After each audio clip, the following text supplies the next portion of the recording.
context. That is a good segue. So let's go ahead and welcome Jonathan Colbert from Voltera, Vice President of Marketing. Jonathan, thank you for joining us this morning. Thank you. Thank you for having me.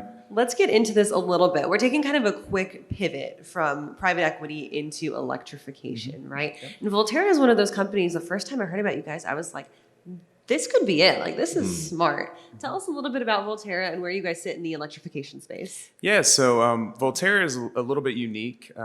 Recently founded company that's focused on electrifying spaces for fleets. So when you think about the value chain, we're tackling all of it. We'll go out, we'll actually identify a site, acquire it, put in charging and infrastructure, and all of the on-site operations, and then lease stalls to fleets from autonomous vehicles all the way up to heavy-duty trucking, Class 8. And so one of the big things I hear about when I hear Voltera is that turnkey solution. Can you talk to a little bit more about that?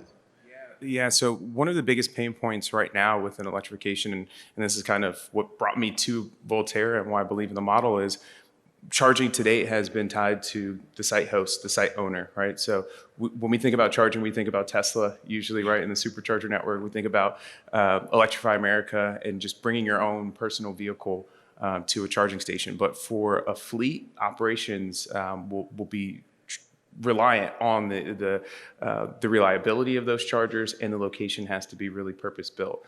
So with that, there's a ton of upfront CapEx that we would take on for the site host. So when I say we go out and acquire the site, we will purchase it.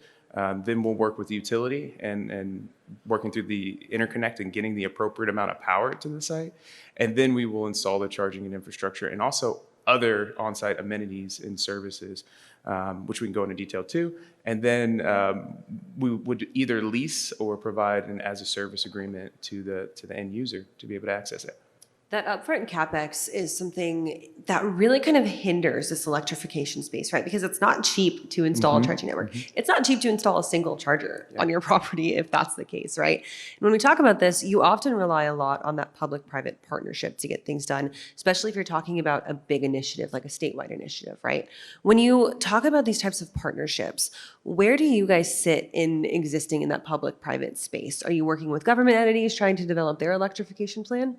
That's a great question and a great point. So I think a lot of times when we think about the government, we think about California Air and Resource Board, the federal government, and while they have a lot of initiatives that are forcing fleets from the top down and bottom up to electrify, a lot of the heavy effort comes from working with the local authority having jurisdiction, or AHJ, as well as the utility. So we're working in major metros to develop those relationships to help streamline the process. It's not unheard of right now to need 2 years to 3 years just to bring the amount of power we need on site. So we're buying those properties now and developing those relationships locally and at the federal level. So something really interesting going on for us here in Tennessee, the Tennessee Valley Authority, which is our big private power utility right up the street here, is working with the Tennessee state government and with the Electric Power Board here in Chattanooga to develop like a supercharger corridor all the way across the state. And this network is not only built for passenger car use, it's going to be developed for electric vehicles in the mid to heavy duty space. Is this something that we could be seeing by other state initiatives as well? And does Voltera play a role in something like that? Yes, you will see this, and this is something that is being pursued by California and a lot of other states. But what I would say, and a quick shout out to the folks at GM and Pilot Flying J, they're building out corridors across the U.S. as well. But what I would say is that's more of the public side of charging. Well, the customers that we're serving really need a dedicated space, and they can't risk their operations being slowed down by pulling up to a site and not having a charging stall waiting for them. So while I think a lot of those initiatives are needed and necessary for the electrification of fleets, we're serving a different customer. And over time, we may say, you know what, we're gonna work to open up the network a little bit more and put installs. But in the near term, we really wanna focus on the dedicated locations. And speaking of that customer base that you're looking at, what kind of solutions is Voltera really honing in on? So are we looking at strictly within transportation and freight? Or are we also looking at some of the consumer markets as well? Yeah, so I would say not necessarily consumer markets, but passenger vehicles, right? So we can kind of go up from like the smallest vehicles and to the largest. So one of the cool things about our space is we're working with autonomous vehicle companies, and they are endemic to electric vehicles. They started with the thought of the electric vehicle will make it a lot easier for us to manage our operations. So the passenger cars that they have and what we're serving fits in perfectly to our model. With that, we kind of can go up to the delivery and distribution space. So everything from last mile, middle mile, to what we're seeing the most traction in as far as bigger trucks is drayage. The shorter routes just lend themselves perfectly to electric vehicles. Over the long term, we do see a need for short haul and long haul. But I would say besides those, rental car companies, fleet management companies have also been great customers.